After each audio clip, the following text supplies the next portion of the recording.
따라하세요. 추수. 따라하세요. 추수. 오늘 성경에는 마지막 수확 이렇게도 제목이 붙어 있는데 마지막 수확이라고도 할 수도 있고 또 마지막 추수라고 할 수도 있고, 성경을 읽어보면 이 내용에 대해서 아주 명쾌하게 답을 우리에게 제공하고 있기 때문에 오늘 본문의 내용에 대해서 그다지 해석상 고민이나 문제할 내용이 없습니다. 오늘 읽은 말씀을 바르게 해석하기 위해서는 성경 한 두 군데를 찾아봐야 되겠는데, 마태복음 24장 29절에서 31절 한번 찾겠습니다. 마태복음 24장 29절에서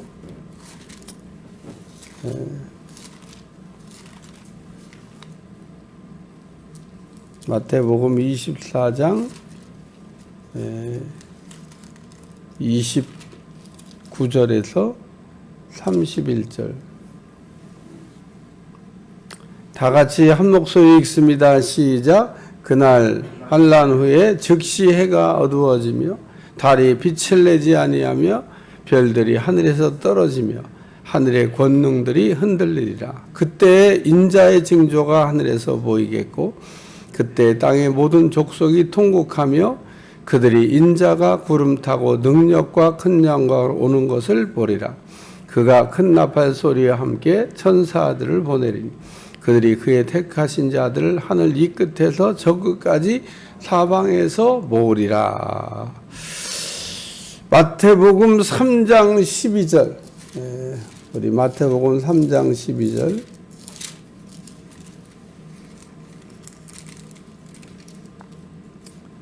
예, 3장 12절 다 같이 읽습니다. 시작.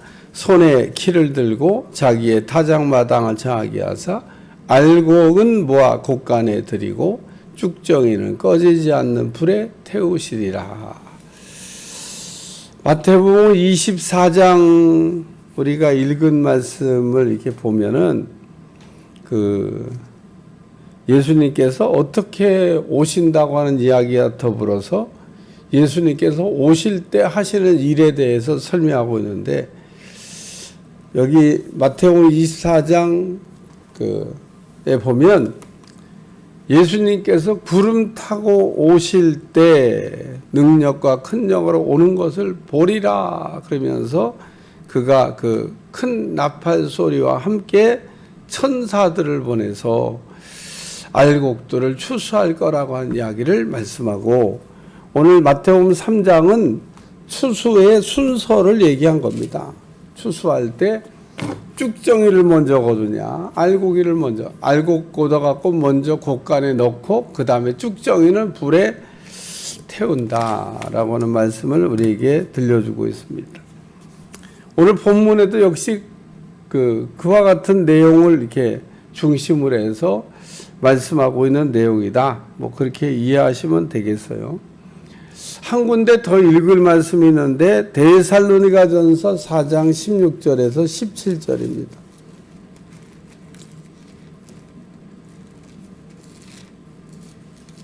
안 다루면 궁금할 것 같아서 한번 찾아봤습니다. 데살로니가전서 4장 16절에서 17절 다 같이 읽습니다. 4장 16절 17절 시작.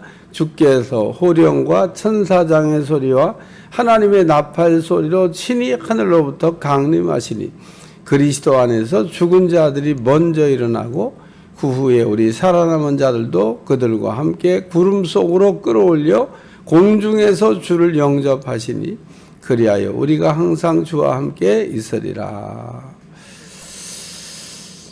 여기도 주님이 천사장의 나팔 소리와 함께 오실 때 일어날 일들에 관한 말씀을 우리에게 제공하고 있습니다. 이제 읽은 말씀들을 다 종합하면은 오늘 계시록에 있는 말씀하고 동일하다고 하는 이야기를 이렇게 말씀할 수 있습니다. 그런데 이 데살로니가 전서의 말씀을 읽을 때 휴거 자꾸 얘기하는데 오늘 이 얘기가 휴거를 얘기하는 건가? 물음표. 저는 그렇게 생각하지 않습니다. 오늘 이 데살로니가 전서를 이렇게 무슨 질문을 던져서 무슨 대답을 했는가를 이해하고 읽어야 되는데, 무슨 질문과 무슨 질문에 대한 대답으로 바울이 이 얘기를 했는지를 전제하지 않고 그냥 꿰맞히기 좋아하고 소설 쓰기 좋아하는 사람들이 막 얘기하면 막 재밌잖아요.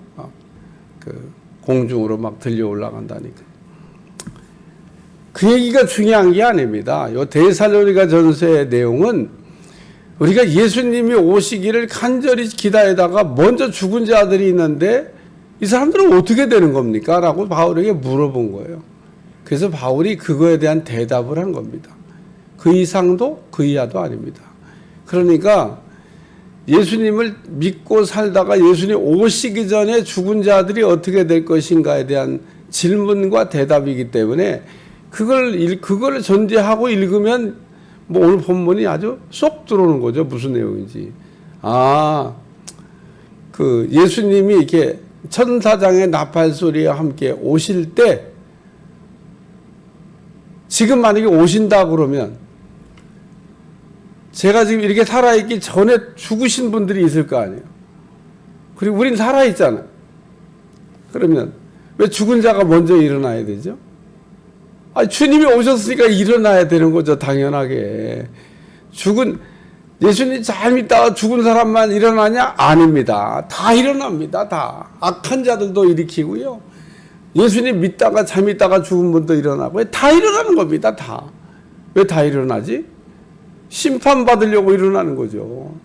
그래서 우리 모두는 다 하나님의 백보자 앞에 심판 앞에 서서 심판을 받고 난 다음에 천국에 갈지 지옥에 갈지가 결정되는 거지, 무조건 뭐 우리가 도매금으로 그냥 가는 게 아닙니다. 그러니까 우리가 잘 믿었으니까 뭐 분명히 천국 갈 거는 뭐 확실하죠. 그러니까 뭐 달달달달 떨 거는 없는데, 왜 예수님 믿으면 천국 가는 거니까. 그러나 그래도 과정이지만, 절차지만 그 하나님의 백보자 심판을 거쳐야 가는 거지, 그냥 다이렉트로 갈 수 있냐? 그런 건 없다는 겁니다. 그래서 마지막 때가 되면 다 일으키신다는 거예요. 그래서 다 일으켜야 되는데, 그러면 살아있는 우리는 일으킬 게 없잖아요. 여러분 그 생각 안 드십니까? 우린 일어날 게 없어요. 우린 일어나 있는데 뭘 일어나요? 일어나기는 살아있는데. 살아있는 사람은 일어나고 자시고 할 게 없는 겁니다. 살아도 지금 주님을 봤는데 뭘 일어나요? 죽은 사람은 일으켜야 되는 겁니다. 하나님이 일으킬 거라고 하는 얘기를 지금 하고, 일으킬 거라. 다 일어난다는 얘기를 하고 있는 겁니다. 일어나야 돼요. 다 일어납니다. 그러니까 죽은 자들은 어떻게 되는 겁니까? 죽은 자들이 죽는 거로 끝나는 게 아니고, 주님이 천사장의 나팔 소리와 함께 올 때 일으킴을 받는다는 겁니다. 일어난다는 겁니다. 다 부활한다는 겁니다. 악한 자는 부활 안 하냐? 악한 자도 부활합니다. 그러면은 아니 믿는 사람도 부활하고 악한 사람도 부활하고. 근데 다 일어나긴 일어나는데 내용이 달라지는 거예요. 악한 자들은 지옥으로 보내려고 일으키는 거고, 예수님 잘 믿는 사람은 천국으로 가려고 일으키는 거고.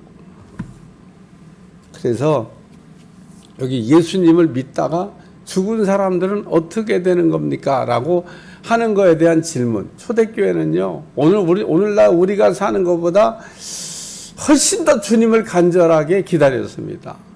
주님이 살아생전에 자기가 만날 거라고 아주 철석같이 믿었습니다. 근데 아무리 기다려도 주님은 안 와. 오늘날은 뭐 철석같이 믿기는커녕 기다리도 않는 세대가 됐습니다.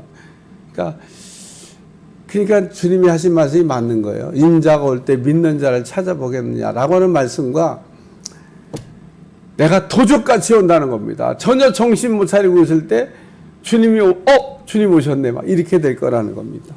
그래서 오늘 우리는 늘 깨어 있어야 돼요.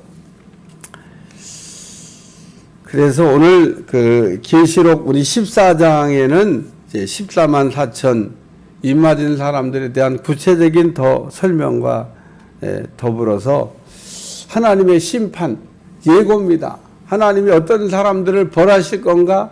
하나님이 어떤 사람을 처벌하냐? 하나님의 이름을 모독한 사람, 하나님의 영광 도둑질하는 사람, 음행한 사람, 우상 숭배한 사람, 이거 다 처벌 대상이라는 겁니다. 우리 절대 그런 거 하면 안 된다고 어제 말씀을 드렸어요. 오늘은 그래서 13절에 제가 장례식 할 때마다 아주 레파토리처럼 읽는 말씀. 내가 들으니 하늘에서 음성이 나서 이르되 기록하라. 이건 기록을 하라고 그랬어요. 우리가 앞에 11장에 힘센 천사가 나타나가지고 그 7 우레가 막 소리를 막 내어서 얘기하는데 그냥 네가 알긴 아는데 임봉해버려라. 그리고 비밀로 부셔라. 그런 내용이 나오잖아요. 여기는 기록하라. 하나님께서 우리 인간 모두에게는 블랙박스를 이렇게 심어놨습니다. 비행기에 모든 비행 기록을 담는 블랙박스가 있어서 비행기가 문제가 생기면 블랙박스를 회수해가지고 왜 문제가 생겼는지를. 근데 뭐 블랙박스는 회수했다고 그러는데 그 다음에는 다 그냥 잠잠해요. 그냥 그거 회수했으면은 결과를 발표해야 되잖아요. 좀 오래 걸리긴 해요. 금방 해독은 안 된다고. 그러면 얘기해 줘야 되잖아요. 나 안 잊어먹고 있는데 궁금한데. 옛날에 비행기 막 떨어졌잖아요. 근데 안 얘기해. 분명히 회수했다고 그러는데 왜 그러는지 모르겠다.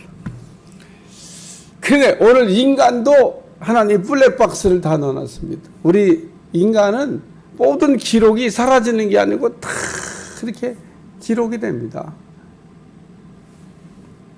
얼마나 좋은 블랙박스를 하나님 우리에게 넣어놨는지. 하나님의 천국 가면 직고하리라. 블랙박스를 이렇게 풀어가지고 쫙 하나님이 우리한테 물으셔가지고 너 아닌데요. 증거가 돼봐요. 뭐 이런 시시비 하는 게 아닙니다. 비디오 틀듯이 쫙 가려주셔야지. 참 우리의 인생 살아온 게 영화처럼 잘라버려야 될 그 기록들이 너무 많아요. 영화는 좋은 것만 모아가지고 이렇게 편집하는 게 영화입니다. 영화는 이렇게 엔진한 것까지 이렇게 보여주는 게 아니에요. 감독이 엔진! 그러면 잘라버립니다. 그런 거는 우리 인생도 영화처럼 나쁜 거 다 잘라버리고 좋은 것만 탁 이어가지고 보면 좋겠는데 우리 인생은 그렇게 잘라버리는 게 안 됩니다. 우리가 살아온 거는 잘 산 것도 기록을 남기고 못 산 것도 기록을 남기고 기록하라. 지금 이후로 주 안에 죽는 자들은 복이 있도다 하시매 성령이 이르시되 그러하다. 그들의 수고를 그치고 쉬리니 이들이 그들의 행한 일에 따름이라 하시더라. 그러면서 구름이 나타납니다. 구름. 근데 이 구름은 여러분이 아까 읽은 마태복음 24장에도 나타나고 사도행전 1장에도 나타납니다. 사도행전 1장에도 보면 주님이 부활 승천하실 때 구름이 가리워 보이지 않더라 이런 말씀이 나오면서 하늘에서 음성이 들려 말하기를 너희가 본 그대로 오시리라. 그래서 예수님은 오실 때 구름 타고 오십니다. 왜냐하면 구름이 가리워 올라갈 때 구름 때문에 우리 주님이 더 이상 못 봤어요. 근데 오실 때도 구름 타고 온다는, 무슨 소설에 나오는 것처럼 진짜 그 구름 중에 오신다는 건가? 오늘 여기 구름이라고 하는 헬라어 단어는 쉐키나라고 하는 단어인데 안개 같은 걸 얘기하는 겁니다. 안개. 구름이 안개죠, 사실은 그래서 하나님의 영광이 이렇게 임할 때 순무 현상 같은, 구름 같은 그런 것들이 나타납니다. 혹 여러분이 눈이 열려서 하나님의 영광을 보게 되면 그냥 자욱한 순무 현상, 아침 안개가 일어난 것 같은 그런 현상을 볼 수가 있습니다. 그리고 그 속에서 소리만 들려요. 나 여호와가 그냥 막 귀가 쩌렁쩌렁하는 큰 음성. 하나님의 음성이 어떤 때는 작은 내 생각같이 세미하게 들리는 것도 있고, 오늘 나팔 소리 같이 막 크게 들려서 막 귀가 막 터질 것 같은 큰 소리로. 그래 하나님은 계속 말씀하시는데 너무 커가지고 하나님께서 데시벨을 조정해 주지 않는 한 못 듣는 겁니다. 지구도 돌아가는 소리가 나는데 못 듣잖아요. 소리가 안 나는 게 아닙니다. 이 지구가 위 돌아갈 때 소리가 나는. 만약에 우리가 그거 들으면요, 우리는 정말 못 살겠다 그럴 겁니다. 시끄러워서 막 지구가 돌면서 소리를 냅니다. 데시벨이 큰. 우리의 귀는 그런 건 못 듣게 하나님께서 데시벨 조정을 해놨어요. 듣는 영역이 이렇게 한정돼 있다 그런 얘기입니다. 그러니까 우리는 아주 작은 소리도 못 듣고 아주 큰 소리도 못 듣고 그냥 정해진 구간만 듣게 돼 있어요. 그래서 하나님이 때로는 우리의 귀를 열어야 작은 소리 하는 것도 들리고 큰 소리 하는 것도 들리고 듣는 게 은혜입니다. 그래서 오늘 이 구름이라고 하는 헬라어로 쉐키나라고 하는 거, 하나님의 영광이 나타날 때 나타나는 우리 하나님이 임재하실 때 여기 흰 구름이 있고 구름 위에 인자 같은 이가 앉으셨는데 머리에는 금 면류관. 이거는 진짜 왕관입니다. 왕 대신 주님이 쓰는 금 면류관. 마귀도 무슨 면류관 썼다 그러는데 그건 짝퉁입니다. 가짜입니다. 금 면류관이 아니다 그런 얘기입니다. 손에는 예리한 낫을 가졌는데 이 낫으로 알곡을 추수하는 겁니다. 곡식 추수하는 방법이 세 가지 있다고 얘기했어요. 첫째는 첫열매, 둘째는 알곡, 셋째는 그 이삭죽기, 넷째는 쭉정이. 이 곡식 거두는 순서입니다. 근데 하나님께서 첫열매, 우리 예수님을 첫열매라고 얘기해요. 첫열매가 되셔서 그 다음에 알곡 거둡니다. 알곡. 그래서 구름 위에 앉으시니가 구름 타고 오셔서 알곡을 거둔다. 오늘 아까 읽은 말씀에 그 하늘 이 끝에서 땅 저 끝까지 온 세계에서 그 하나님께서 택하신 자들을 알곡들을 거둬들인다라고 말씀하고 있습니다. 그래서 마지막 때에는 우리가 뭐가 되어 있어야 되냐? 익은 곡식이 되어 있어야 되는 겁니다. 알곡이 되어 있어야 된다는 거예요. 알곡 되시기를 축원합니다. 알곡 되는 걸 놓고도 기도해야 돼요. 곡식이 그냥 속이 꽉 차고 여물고 그리고 곡간에 거둬 드릴 만한 알곡이 돼야지. 아유, 이건 안 되겠네. 갖다 버려야 되겠네. 그런 양식이 되면 안 된다는 겁니다. 그래서 오늘 우리는 알곡이 돼야 돼. 알곡. 씨 뿌리는 비유에서도 보면 좋은 밭에 뿌려진 씨는 30배, 60배, 100배 알곡을 맺는다. 오늘 우리는 주님이 이렇게 거두시려고 그럴 때 자전 알곡으로 거둬질 수 있기를 축원합니다. 축원합니다. 그래서 알곡 거둔다는 얘기를 지금 말씀하고 있습니다. 그 다음에 세 번째 말씀은 포도송이에 대한 거두입니다. 포도송이 여기 보니까 17절부터 20절까지 포도송이를 거둔. 그 14절부터 16절에는 알곡을 거둔다고 되어 있는데 17절부터 20절은 포도송이를 거둡니다. 요거 자전 하나님이 심판의 지옥불에 집어넣고 아주 불로 태울 쭉정이 같은 것들을 거두라고 말씀하신 겁니다.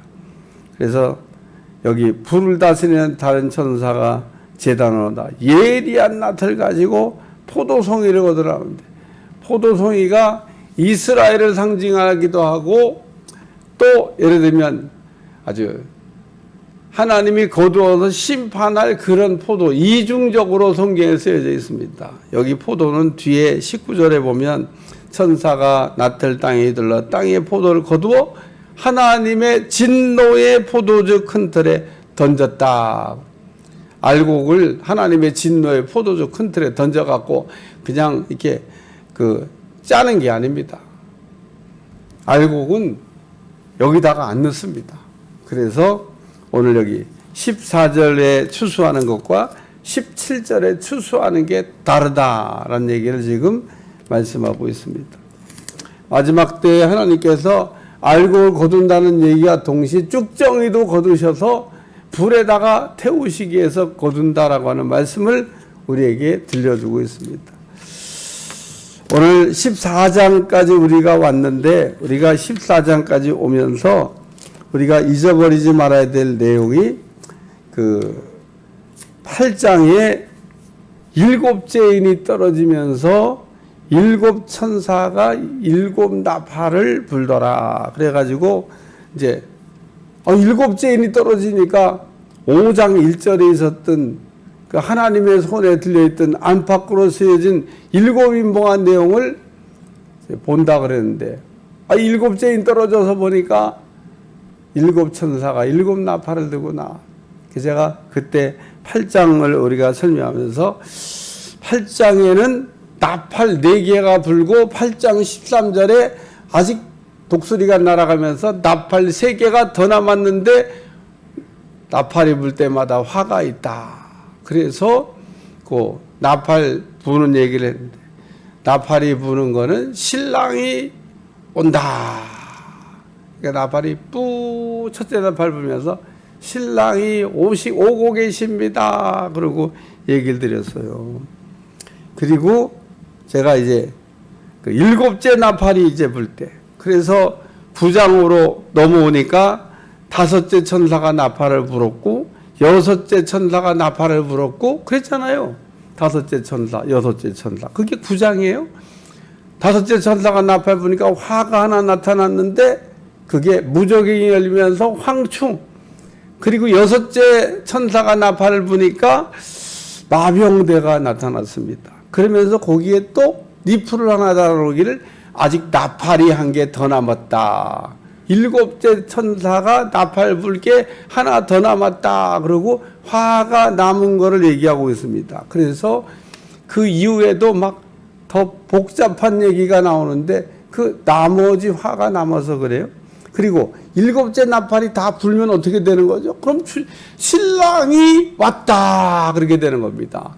우리 주님이 오시면 오늘 본문과 같이 알곡 추수해서 거둬들이고 쭉정이들은 거두어 불사를 것이며 하나님의 심판 7대접이 쏟아지고 그리고 이제 천년왕국 새하늘과 새 땅 천국이 시작되는 겁니다. 그 얘기가 요한계시록 끝까지 가는 거예요.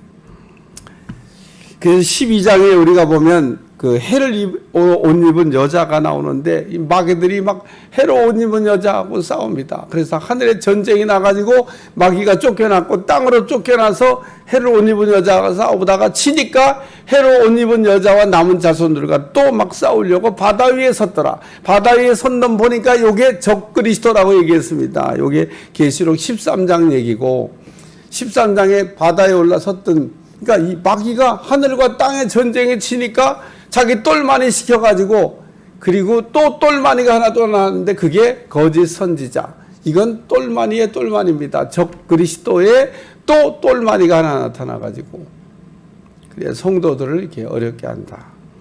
그리고 14장으로 넘어와서 14만 4천 인 맞은 사람들 이야기 앞에서 또 하고 제가 13장에 나오는 요 짐승 얘기도 짐승이 그래서 바다에서 올라온 거 땅에서 올라온 거 있는데 요거에 대해서 17장에 한 번 더 자세하게 다루고 있기 때문에 성경은 보면 얼마나 이게 그냥 뒤로 가면서 설명을 더 아주 자세하고 우리가 7장 읽을 때 14만 4천이 뭔가 그랬잖아요. 비밀도 아닙니다. 이렇게 아주 명확하게 뭐라고 지금 14장에 설명했잖아요. 13장에 바다에서 올라온 짐승, 땅에서 올라온 짐승, 저 17장에 가봐요. 아주 뭐 그냥 자세하게 그 정도면 다 알아듣게 써놨어요. 그러니까 이제 17장 얘기할 때 짐승 얘기 한 번 더 하겠습니다만 어쨌든 말씀을 통해서 우리에게 들려주시는 말씀 오늘은 알곡이 되라. 알곡을 거둬들이게 될 거다.